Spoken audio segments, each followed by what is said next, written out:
Estamos en una sociedad que nos inunda con mucha información distinta, donde parece que la Navidad es el pan de jamón y la Coca-Cola en la mesa, donde la Navidad es el regalito, pero la Navidad es mucho más que eso. Podemos disfrutar de todo eso, pero la Navidad es ese recordatorio.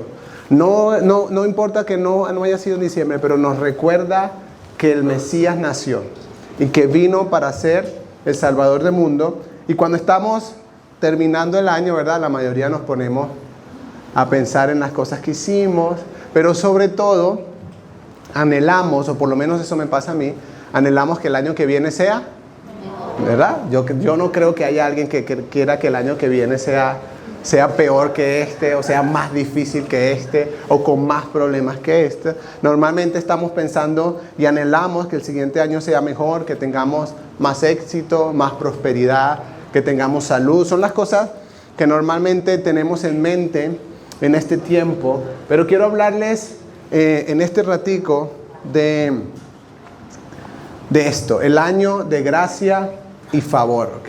Que la Biblia habla para todos los que creemos. Quiero decirte que tú y yo, año tras año, podemos experimentar la gracia y el favor de Dios en nuestra vida, independientemente de las circunstancias que nos corresponda vivir cada año. No dependemos de las circunstancias. Las circunstancias, hay momentos difíciles, hay momentos buenos, pero podemos disfrutar, todos los que creemos en Cristo, podemos disfrutar del favor y de la gracia de Dios año tras año. Yo creo que muchos de nosotros lo hemos visto, pero quiero traer una palabra, no una palabra de positivismo, sino una palabra de esperanza. Si quizás algunos de ustedes han escuchado, ha leído, si tienes más o menos un tiempo leyendo la Biblia, de el año agradable del Señor. ¿Han escuchado de eso, verdad? ¿Sí? O el año de gracia y favor, o el año del favor del Señor. Es una expresión, una profecía bíblica, y que luego Jesús, y ya lo vamos a ver en Lucas 4, del 14 al 20, habla en el momento en que comenzó su ministerio, ¿ok? No exactamente en el momento en que inició su ministerio, porque históricamente, más o menos, ocurrió un año después de que comenzó su ministerio, esta entrada en la sinagoga. Ahora es muy importante que tengamos quizás un poco de contexto histórico. Las sinagogas no era el templo. En ese tiempo Herodes había construido un templo muy grande, muy hermoso, pero no para honrar al Señor, sino para tener quizás alegres, contentos a los judíos que estaban entre ellos. Construyó un templo muy grande, ahí ocurrían cosas litúrgicas, pero las sinagogas era un modelo más pequeño, eran como grupos pequeños, eran lugares donde se reunían las familias a estudiar la Biblia, la Torá en ese momento, porque no era la Biblia como la conocemos, y a orar y a estar juntos, ¿sí? Los hombres, sobre todo, porque las mujeres tenían un lugar apartado, ¿verdad? Y los hombres se reunían para eso. Y la Biblia, ¿por qué es importante? Porque es una sinagoga, muy probablemente la sinagoga donde creció Jesús, porque es en la sinagoga en su ciudad natal. Sí, es muy probablemente donde su familia iba. Sí, y los judíos tienen un proceso de formación con los niños, ¿sí? Hay 4 etapas, no las voy a explicar ahorita, pero hay 4 etapas que los niños tienen que pasar para ser formados en la religión de ellos, o en la cultura religiosa de ellos. Y estoy seguro que Jesús pasó por esas 4 etapas. Entonces es un niño, ya no es un niño, pero es alguien que es conocido en esta sinagoga, y por eso tiene el permiso de hablar. Por eso tiene el permiso de levantarse en la sinagoga y participar. No todos podían hacer eso, sino los que habían pasado y aprobado ciertos procesos de formación, ¿ok? Es muy importante que entendamos esto por lo que vamos a estar viendo. Entonces, en Lucas 4, del 14 al 20, dice: Jesús regresó a Galilea en el poder del Espíritu, y se extendió su fama por toda aquella región. Enseñaba en las sinagogas y todos lo admiraban. Recuerden, las sinagogas eran lugares pequeños donde, y normalmente habían muchas distribuidas en distintos lugares. Fue a Nazaret, donde se había criado. Es decir, ahí creció, ahí Ahí fue su desarrollo. Y un sábado entró en la sinagoga como era su costumbre. Se levantó para hacer la lectura y le entregaron el libro del profeta Isaías. Al desenrollarlo, encontró el lugar donde estaba escrito: el Espíritu del Señor está sobre mí, por cuanto me ha ungido para anunciar buenas noticias a los pobres. Me ha enviado a proclamar libertad a los cautivos y dar vista a los ciegos, a poner en libertad a los oprimidos y a pregonar el año del favor del Señor. Luego enrolló el libro, se lo devolvió al ayudante y se sentó. Todos los que estaban en la sinagoga lo miraban detenidamente y él comenzó a hablarles: hoy se cumple esta escritura en presencia de ustedes. ¿Ok? Lo que Isaías, recuerden, abrió el libro de Isaías, dijo: el año favorable del Señor, el año del Señor, ¿verdad? Y es muy importante. No está hablando de un año específico o un año calendario de 360. No estoy diciendo que el año que viene va a ser el año, no. El año agradable del Señor comenzó en el momento en que el Verbo vino a la tierra. Y comenzó un tiempo de gracia, de redención y de liberación de Dios. Marcó un antes y un después, no solo en la historia judía, sino en la historia de toda la humanidad. Y eso fue lo que ocurrió y lo que quizás recordamos y celebramos en Navidad, que Él vino para establecer e inaugurar, ya se los voy a explicar, el año de gracia y favor para todo creyente. Y no estoy hablando del año 2025, no estoy hablando desde que creíste, el año de la gracia y el favor de Dios comenzó en tu vida. Día tras día, año tras año, es algo que cada uno de nosotros podemos disfrutar. Quiero llevarlos un poco más atrás, a Levíticos 25, porque necesitamos entender de cuando hablamos del año agradable del Señor o el año del favor del Señor, de qué estamos hablando. Isaías hace referencia, esta profecía hace referencia a lo que los judíos entendían como el año del jubileo. ¿Sí? Y ya lo vamos a leer y vamos a ver de qué se trata, ¿ok? En Levíticos 25 vamos a ver primero, Dios estableció dos cosas para el pueblo de Israel: un año sabático, ¿sí? Y un año de jubileo. Eran dos cosas que ellos tenían que hacer por ley, tenían que cumplir, y habían cosas establecidas para ambas cosas. Levíticos 25 del 1 al 7 dice: en el monte Sinaí el Señor ordenó a Moisés que dijera a los israelitas: cuando ustedes hayan entrado en la tierra que les voy a dar, la tierra misma deberá observar un año de reposo en honor al Señor. Durante 6 años sembrarás tus campos, podarás tus viñas y cosecharás sus productos. Pero llegado el 7º año, la tierra gozará de un año de reposo. ¿Por qué? En honor al Señor. Recuerden esto, es en honor al Señor. No sembrarás tus campos, ni podarás tus viñas, no segarás lo que haya brotado por sí mismo, ni ¿qué dice ahí? Vendimiarás las uvas de tus viñas no cultivadas. La tierra gozará de un año completo de reposo. Sin embargo, de todo lo que la tierra produzca durante ese año sabático, podrán comer no solo tú, sino también tu siervo y tu sierva, el jornalero y el residente temporal entre ustedes. También podrán alimentarse tu ganado y los animales que haya en el país. Todo lo que la tierra produzca ese año será solo para el consumo diario. Esto es el año, ¿cómo se llama? Sabático. Cada 7 años, 6 años tenían que trabajar la tierra. Y el 7º año no podían sembrar, no podían cosechar, no podían labrar la tierra. Sin embargo, Dios dice: la tierra va a producir, y lo que la tierra produzca, ustedes lo van a comer diariamente, pero no pueden cosechar en grandes cantidades, no pueden recolectar en grandes, porque la tierra tiene que reposar en honor al Señor. Miren, ese año el pueblo de Israel tenía que depender totalmente de Dios. Los 6 años anteriores, lo que sembraban, el que araba, todo lo que trabajaba y producía para él, para su casa, para su mina. Pero el 7º año dependía de lo que la tierra produjera por sí sola, de lo que Dios hiciera, y era para el sostenimiento diario. Pero más adelante, versos 8 al 13, viene lo que la Biblia establece como el año del jubileo. Dice: 7 veces contarás 7 años sabáticos. De modo que los 7 años sabáticos sumen 49 años. Ya la multiplicación ahí funcionaba.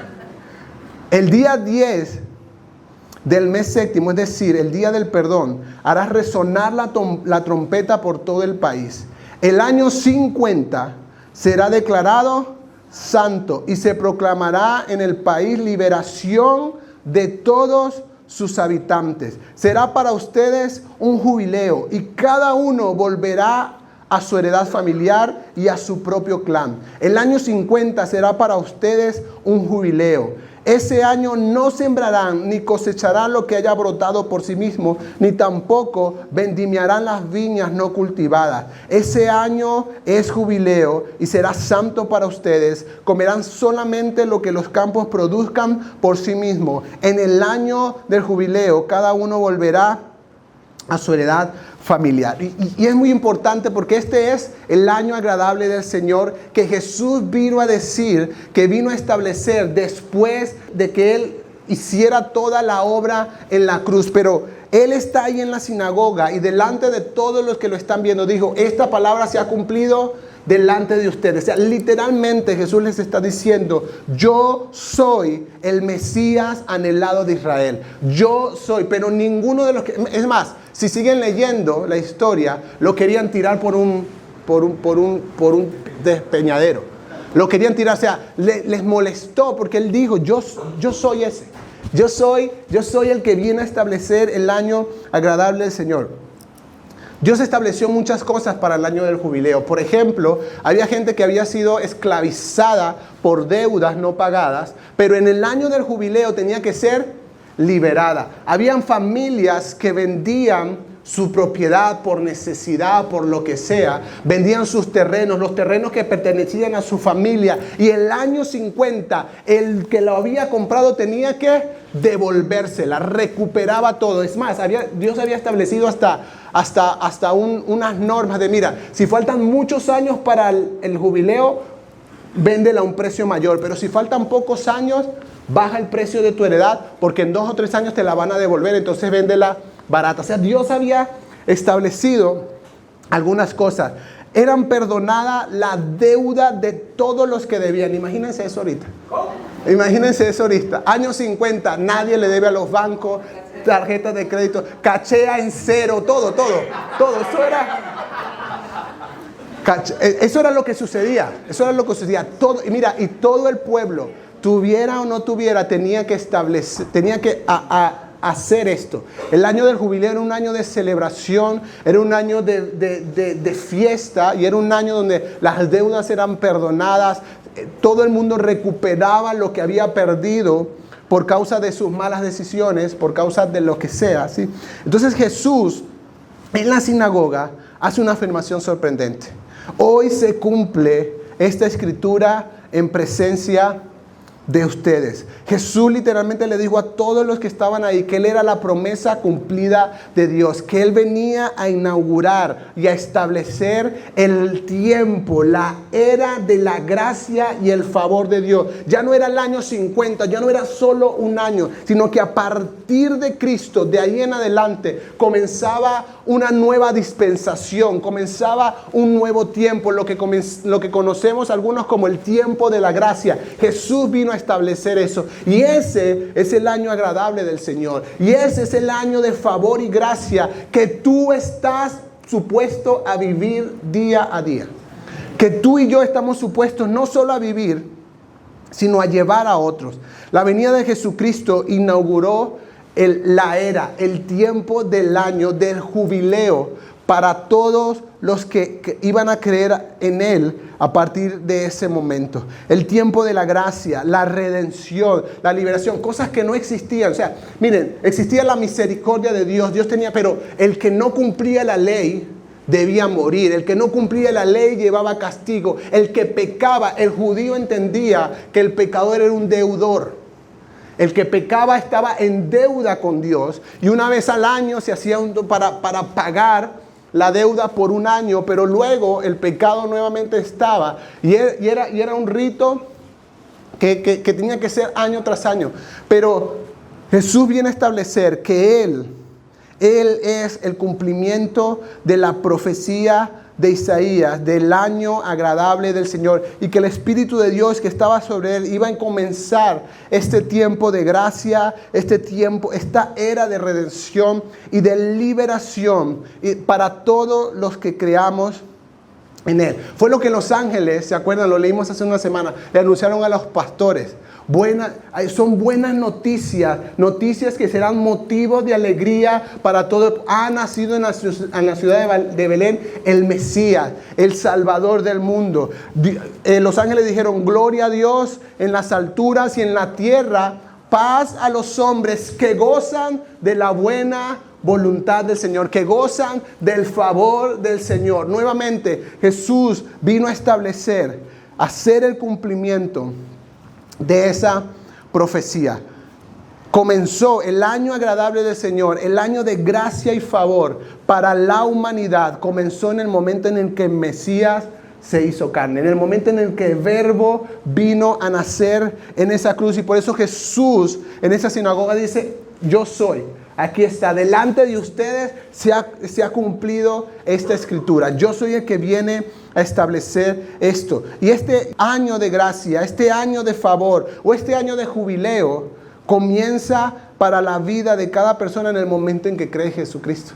En el momento en que respondemos al Evangelio, ¿sí? Ese año donde Dios mandaba a perdonar las deudas, donde Dios mandaba a que las familias recuperaran lo que habían perdido, a que las familias volvieran a tener su heredad. Es el año que Jesús vino a establecer. Y por eso no necesitamos ninguno de nosotros ser profetas para yo saber que el año que viene vamos a contar con el favor y la gracia de Dios sobre nuestra vida. No porque yo sea profeta, ni porque mi palabra tenga poder, es porque la Biblia lo dice. Jesús en tu vida vino a establecer el año de gracia y de favor. Pero, ahorita lo vamos a ver, pero recuérdalo, Jesús lo dijo en una sinagoga y todos los que estaban ahí decidieron no creerle. Y eso pasa hoy todavía con el creyente. Jesús viene a decir: yo vengo a sanar, vengo a levantar, vengo a librarte, vengo a hacer cosas en tu vida. El año que viene quiero seguir haciendo cosas en tu vida, pero hay gente que no quiere aceptarlo, sino que quiere tirarlo por el despeñadero. Hay respuestas diferentes y por eso quizás no todos estamos viendo esa obra en nuestra vida. Dios no hace las cosas fuera de ningún orden. Dios hace las cosas de una manera perfecta. Jesús dijo: el Espíritu, lo vuelvo a leer, Lucas 4, 18 y 19. El Espíritu del Señor está sobre mí, por cuanto me ha ungido para anunciar buenas noticias a los pobres. Me ha enviado a proclamar libertad a los cautivos, a dar vista a los ciegos, a poner libertad a los oprimidos, a pregonar el año del favor del Señor. O sea, literalmente Jesús ahí en la sinagoga, si alguno se estaba preguntando de quién estaba hablando Isaías, quiero decirles: estaba hablando de mí. Esta palabra se ha cumplido delante de ustedes. ¿De quién estaría hablando Isaías? Bueno, quiero que sepan que Isaías estaba hablando de mí.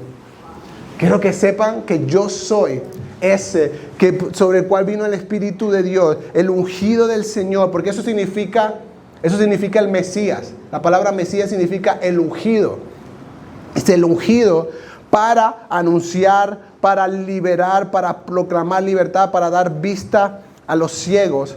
Y yo creo que así como dice Jesús que el Espíritu de Dios está sobre él para hacer estas cosas, creo que el Espíritu de Dios, por lo que pasó en el Pentecostés y por lo que pasa en la vida del creyente, está sobre tu vida, no solo para que estas cosas ocurran en tu vida, sino que Dios quiere usar tu vida para que eso ocurra en la vida de otros también. Y quiero poner quizás, si me lo permites, algunas metas diferentes para el año 2025. Aparte de lo que ya tienes establecido, que pido a Dios que te dé la gracia, la fuerza y la ayuda necesaria para que cumplas aquellas cosas que están dentro de su voluntad. Pero quiero quizás poner algo mucho mayor. Jesús dijo que el Espíritu de Dios vino sobre él y lo ha ungido para, número uno, dar buenas noticias a los pobres. Y la palabra pobre aquí que se usa en el término original no es una palabra que habla de pobreza espiritual, no. Está hablando de personas con necesidades físicas reales. O sea, Jesús no solo está hablando, no está diciendo que Él solo viene a anunciar a los pobres. Pero aquí en este texto Él sí está hablando, da a entender que las buenas noticias que Él viene a traer también son para los pobres. Pero no es solamente con la alusión de proclamar un mensaje de salvación, sino que en realidad es el dar buenas noticias a los pobres de salvación, pero ayudando al desamparado y proveyendo para sus necesidades y cuidar de ellos. Si ustedes le siguen leyendo Lucas 4, porque él dice, Jesús sigue diciendo y le dice a ellos, ustedes van a decir, bueno, si tú eres, sálvate a ti mismo, no hay profeta si no honra en su propia tierra. Ahí es donde está todo ese pasaje. Y Jesús explica, ¿verdad? Dice, la ayuda que Él venía a traer, no solamente en un mensaje espiritual de salvación, no solo el camino de la salvación que es Él mismo, sino que Él habla de la viuda de Sarepta y habla de Naamán en ese texto, como ejemplo de lo que Dios quería hacer en la vida de cada uno. Dios se había propuesto suplir otras necesidades, aparte también de la espiritual. Y es lo que Jesús venía a decirle a ellos también. Y es lo que Jesús dice, mire, yo no solo vengo a traerte un mensaje de salvación y que te haga sentir bien. Quiero que sepas que yo también quiero ayudarte en tus momentos de necesidad. Por eso le digo a sus discípulos, no se preocupen por lo que van a comer, por lo que van a vestir. No se preocupen. Mi Padre sabe que ustedes tienen necesidad. Y mi Padre, si alimenta a las aves y si sustenta a los lirios del campo, los va a sustentar a ustedes, porque ustedes son mucho más que las aves y que los lirios del campo. Estas son las buenas noticias que Él está hablando. Entonces, habla no solamente de ese mensaje que todos estamos llamados a dar, sino también tener en nuestra mente y quizás en nuestra agenda el año que viene, ayudar a los pobres, a los enfermos, a los necesitados, a los hambrientos. Yo no sé si está en tus metas el año que viene. Pero si el Espíritu de Dios vino sobre Jesús para hacer eso, creo que el Espíritu de Dios ha venido sobre tu vida para hacer eso. Necesitamos, familia, necesitamos excluirnos, salirnos de la generación ensimismada en la que vivimos. Todos estamos pensando en nosotros mismos, en nuestras necesidades, lo que nos duele a nosotros, lo que no nos gusta a nosotros, lo que no nos hace sentir bien a nosotros, lo que no nos agrada a nosotros, y no estamos pensando en ningún momento en los demás. La generación en la que estamos está así. Si no, eso que me hizo no me gustó, y es lo que no me gusta a mí, y es lo que me hiere a mí, y es lo que no me agrada a mí, es donde no me siento bien yo. Pero ninguno de nosotros está pensando quizás en el pobre, en el desamparado, y no solamente mira lo que dice Santiago. Santiago 2 del 15 al 17. Supongamos que un hermano o una hermana no tiene con qué vestirse y carece del alimento diario. Y uno de ustedes le dice, ve en paz, abrígate y come pan hasta saciarse. O sea, yo declaro en el nombre de Jesús que comes y te... Más o menos, ¿verdad? Pero no le da lo necesario para el cuerpo. ¿De qué servirá eso? Así también la fe por sí sola, si no tiene obras, está muerta. ¿Cuánto de eso que Dios vino a hacer en tu vida y que quizás has visto en tu vida, te has dispuesto a hacer por otros? No solamente de proclamar el Evangelio, que es algo que he repetido varias veces, sino de tener en tu corazón, ayudar a un necesitado, visitar al enfermo. Mire, Jesús, Mateo 25, Jesús dice, en aquel tiempo vendrán y les diré, porque estuve enfermo y no me visitaste, porque tuve hambre y no me diste de comer, porque tuve sed y no me diste de beber. Y me preguntarán, ¿en qué momento, Señor, no te vimos y no hicimos? Cuando te negaste a hacerlo con uno de tus hermanos, y asimismo cuando se lo hiciste a uno de tus hermanos, a mí me lo hiciste. Esto es súper importante, familia. Jesús vino a establecer el año del favor del Señor. Y el año del favor del Señor es: vengo a dar buenas noticias a los pobres. No solo noticias de salvación, sino también a traer ayuda para sus necesidades. Pero es algo que Dios quiere seguir haciendo a través de la iglesia. Y necesitamos comenzar de nuevo a salir de ese ensimismamiento que tenemos. De que solo nosotros, no, qué bueno, y ojalá, y de verdad, es lo que yo le he pedido a Dios todos estos días. Señor, bendice la iglesia, prospéralo, permíteles que les vaya bien, pero que piensen en los demás. Que piensen en el pobre, en el necesitado, en el que no tiene alimento, en el hambriento, en el sediento, en el que tiene necesidades físicas, que también tiene espirituales. Y Dios ha puesto en nuestro corazón como iglesia que este año 2025 vamos a hacer más cosas de alcance. Vamos a hacer más cosas para ayudar a las personas en necesidad. Pero esto no es algo que tiene que hacer la iglesia o el pastor. No, Dios te llama a ti a hacerlo. Lo puedes hacer con tu vecino, con el que sabes que tiene no sé cuánto tiempo sin trabajo. Y ni siquiera te has preguntado si tiene para comer, pero tú sabes que está sin trabajo. Bueno, trata. Hay gente que no quiere ser ayudada. Hay gente que es así y bueno, no podemos hacer nada. Pero Dios nos llama no solo a proclamar el evangelio, sino a ayudar en la medida. Mire, y tenemos esta mentira de Satanás, porque no es otra cosa en nuestra mente, que si tuviéramos más, podríamos ayudar. No, eso es mentira. Eso es mentira. Y los que vivieron aquí, los que estuvieron aquí en medio de la pandemia, quizás fueron testigos de algunas cosas. Yo supe de familias que tenían una harina pan en su casa y le daban la mitad a otra. ¿Tenían mucho? No. Pero de lo que tenían, podían ayudar a otra familia. Y necesitamos que la iglesia retome el pensar en el pobre, en el necesitado, en el enfermo, en el hambriento, en el sediento, en el desamparado, en el huérfano, en la viuda, que es lo que los apóstoles hacían. Miren, Pablo comienza su ministerio, empiezan los gentiles a recibir el Espíritu Santo, hacen un concilio. Porque dice, esto es una locura. O sea, los judíos estaban ahí como... Y Pablo les explica lo que venía haciendo. Y los apóstoles les dijeron algo a Pablo. Le dieron la diestra en señal de gracia, de reconocimiento. Y le dijeron: haz el ministerio que estás haciendo. Solamente, le dijo Pedro, el líder de la iglesia, solamente no te olvides de los pobres. Predica, haz ministerio, canta en la alabanza, usa tus dones, pero, le dijo a Pablo, no te olvides de los pobres. Porque no se trata solo de hacer cosas. Dios tiene en mente que quiere ayudar a gente con necesidad a través de tu vida.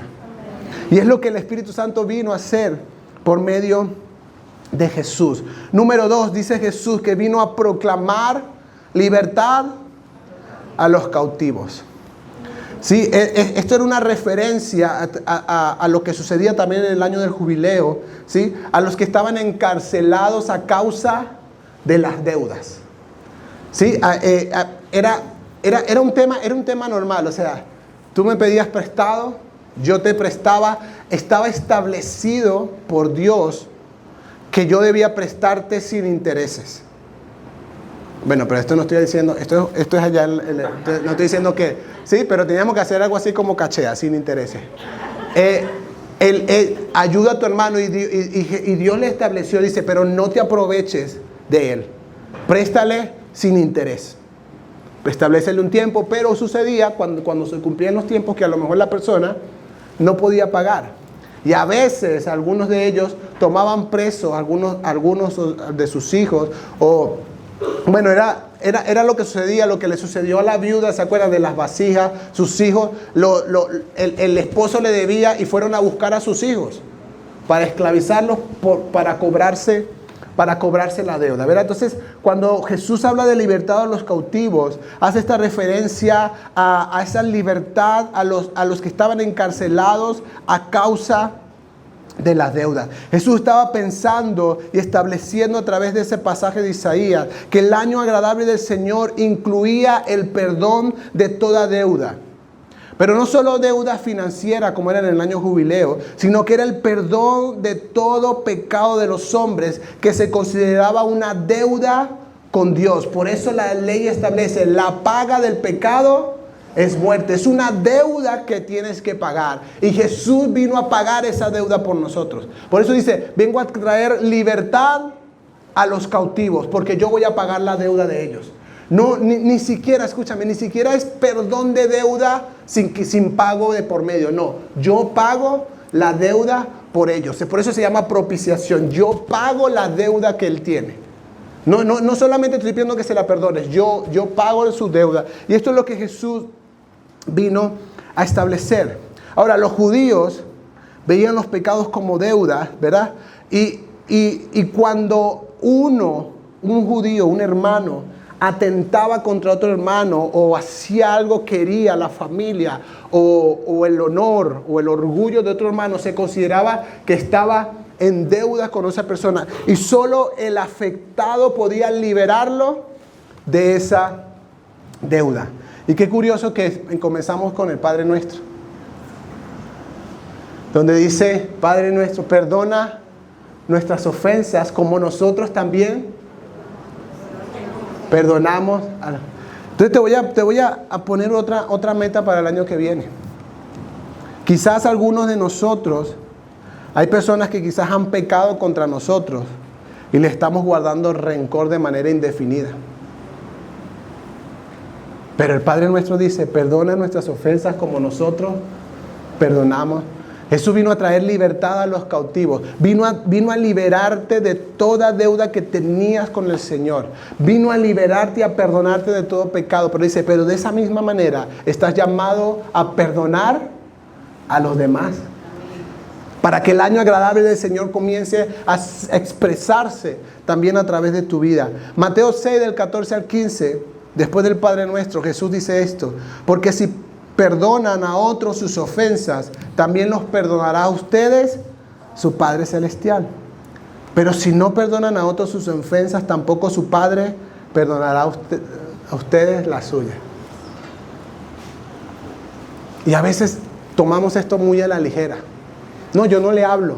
¿Por qué no le habla? No, porque me dijo, no. Entonces no le hablo. Cuidado, familia. Porque esas son las cosas que enfrían el corazón. Porque esas son las cosas que empiezan a apagarnos espiritualmente. Porque esas son las cosas que empiezan a traer desánimo para leer la Biblia, para orar. Cuando empieza nuestro corazón a llenarse de ofensa. Y Jesús dice: yo vino a proclamar libertad a los cautivos, pero quiero hacerlo también a través de tu vida. Así que estás llamado, como Él lo hizo con nosotros, a perdonar la ofensa de otros, ¿sí? Que este año, quizás 2025, nos dispongamos y decidamos perdonar a otros como Dios nos perdonó a nosotros. Perdonar. No sé qué te ha pasado. Es muy probable que hayan sido cosas dolorosas, lo que sea. Pero Dios te dice: suelta la ofensa y no permitas que eso contamine tu corazón. No permitas, porque yo vengo a proclamar libertad a los cautivos y quiero que tú vivas y experimentes el perdón que yo vine a comprar para ti, pero también quiero que des ese perdón a otros. Punto número 3, dice Jesús: vine a dar vista a los ciegos. La Biblia dice, lo leímos también hace un par de semanas, que Satanás ha cegado el entendimiento del incrédulo para que no le resplandezca la luz de Cristo. Y Jesús viene a quitar las vendas. Jesús viene a abrir los ojos. Jesús, mire, ninguno de nosotros hubiese podido creer en Jesús si no fuese porque el Espíritu Santo, a través de alguien, nos predicaron de algo, pero nuestros ojos, nuestro entendimiento fue abierto por el Señor. Es una de las cosas que Él hace y empieza a establecer. ¿Sí? Hay cosas que cada uno de nosotros pensamos que estaban bien hasta que nuestros ojos fueron abiertos. Hay cosas que nosotros creíamos, estábamos seguros que eran así, hasta que nos encontramos con la palabra de Dios, hasta que nos encontramos con el Espíritu del Señor y nuestros ojos fueron abiertos a la verdad que nos hace libre y pudimos entender, no, estaba equivocado, esto no era, no fue como me enseñaron, no fue como lo aprendí. El Señor ha establecido las cosas de una manera diferente. Segunda de Corintios 3, del 13 al 16 dice, no hacemos como Moisés, quien se ponía un velo sobre el rostro para que los israelitas no vieran el fin del resplandor que se iba extinguiendo. Sin embargo, la mente de ellos se embotó, de modo que hasta el día de hoy tienen puesto el mismo velo al leer el antiguo pacto. El velo no les ha sido quitado porque solo se quita en Cristo. Hasta el día de hoy, siempre que leen Moisés, un velo les cubre el corazón. Pero cada vez que alguien se vuelve al Señor, el velo es quitado. Esto ya sucedió en tu vida. Si creíste y te volviste al Señor, el velo que tenían, que no te permitía ver la gracia de Dios, que no te permitía ver la obra de Dios, fue quitado. Y ya puedes verla, ya puedes experimentarla. Pero al igual que Jesús, el Espíritu Santo está sobre nosotros para que también llevemos esto y ayudemos a otros a que sean abiertos sus ojos, a que sean quitados los velos que no les permiten creer en el Evangelio o que no les permiten responder al Evangelio de manera correcta. Es el Espíritu de Dios sobre la vida de Jesús, Jesús como el ungido, y luego el Espíritu de Dios sobre la vida de cada creyente que Dios quiere establecer una y otra vez en distintas personas, en nuevas almas para Cristo. En una y otra vez quiere establecer el año del favor y la gracia de Dios para la vida de muchos, y quiere usar tu vida para eso. Y eso es lo que Él vino a hacer. Él resumió su ministerio en eso. Dice, esta escritura se ha cumplido. Yo vine a hacer eso. Yo vine a hacer eso y a establecer, a inaugurar el año agradable, Señor. La era de la gracia, la dispensación de la gracia. Y aquí en adelante no solo será a través de Él, sino que lo comenzó a hacer a través también de los apóstoles y de la iglesia. Número 4, poner en libertad a los oprimidos. Porque Jesús vino a poner en libertad a los oprimidos. Y algunos de nosotros todavía vivimos oprimidos. Y Dios no quiere eso para ti. Él vino a traer libertad para los oprimidos. Él quiere que toda opresión se vaya de tu vida, espiritual, emocional, mental, física, material, toda opresión demoníaca, todo lo que Satanás ha querido hacer en tu vida. Jesús vino a poner en libertad a todos los oprimidos. Es una obra que forma parte del año agradable del Señor para ti y para mí. Pero necesitamos, Jesús viene a hacer eso, en otras versiones dice, apertura de la cárcel. Sí, algunos de nosotros, ¿verdad? Y algunos de nosotros hemos sido oprimidos por las circunstancias de la vida, pero aquí caben todos, ¿verdad? Los que sufren de angustias, las tristezas por distintas cosas, las depresiones, los desalientos, el rechazo, el menosprecio de otros, las humillaciones, los que están destrozados, los que están rotos emocionalmente. Jesús quiere sanar eso. Jesús quiere sanar eso en la vida del creyente y luego quiere usar la vida del creyente para llevar sanidad a otros. No te estoy diciendo que es que no te van a suceder más cosas, pero sí te estoy diciendo que Jesús viene a traer libertad de la opresión que muchos de nosotros hemos estado viviendo. Las tristezas van a formar parte de nuestra vida. Van a haber situaciones tristes, situaciones que no nos gustan, pero no van a oprimirnos, porque Jesús vino a traer libertad. Jesús vino a traer libertad a los oprimidos. Miren, Jesús dijo, Juan 8:36, así que si el Hijo los libera, serán ustedes verdaderamente libres. Yo creo que eso es lo que necesitamos, familia. Yo creo que debería ser la oración en estos días que te quedan de año. Señor, yo quiero el año que viene. No, olvídate por un momento de la prosperidad, del éxito, del carro, de todo eso. Señor, yo quiero experimentar libertad en mi vida.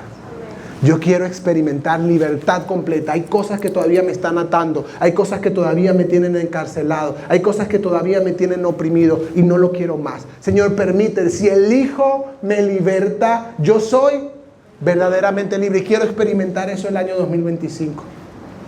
Jesús, primera de Juan dice, Juan 3:8 dice, el que practica el pecado es del diablo, porque el diablo ha estado pecando desde el principio. Miren esta declaración tan hermosa de Juan. El Hijo de Dios fue enviado precisamente para destruir las obras del diablo. El Hijo de Dios fue enviado y vino a tu vida para destruir toda obra del diablo. El diablo quiere matar, quiere robar y quiere destruir tu vida, tu familia, todo lo que pueda. Pero Jesús vino a un pesebre, nació, creció, murió, resucitó para destruir las obras del diablo. Por eso Él viene a traer libertad y puede traer libertad a través de tu vida a otros también, porque Él vino a destruir las obras del diablo y a sacar de nuestra vida el pecado. Y por último, con este punto terminamos. Dice, a pregonar el año del favor del Señor. A establecer, a inaugurar, a decir, ha comenzado el tiempo de la gracia de Dios, en el que Dios dará la oportunidad a todos de que escuchen el Evangelio y de que crean en el Evangelio para que sean salvos. Primera de Timoteo 1:15 dice, este mensaje es digno de crédito y merece ser aceptado por todos, que Cristo Jesús vino al mundo a salvar a los pecadores, de los cuales yo soy el primero. Y me gusta porque es Pablo diciendo, Jesús vino a salvar a los pecadores. No, de los cuales yo soy el primero. Pero él entendió que esa salvación de su vida, que esa obra de Jesús, no solo lo salvaba, sino que lo impulsaba a proclamar a otros para que otros también fueran libres por la obra de Cristo. Y el año que viene van a ocurrir, como este año, muchas cosas. Y tenemos dos opciones: confiar en nosotros mismos, nuestros recursos, nuestras capacidades, confiar en otras personas o confiar en el Señor y en su palabra. Yo creo, y es lo que estaba orando estos días, yo creo que el año del favor y la gracia de Dios comenzó el día en que yo creí y comenzó el día que tú creíste. Y el año que viene, a pesar de todo lo que pase, la Biblia dice que lo que te espera es la gracia y el favor de Dios para tu vida.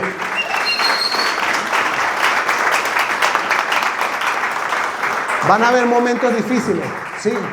Van a haber momentos tristes, sí. Pero tú espera, porque lo que Dios ha prometido es gracia y favor para ti que has creído en Jesús.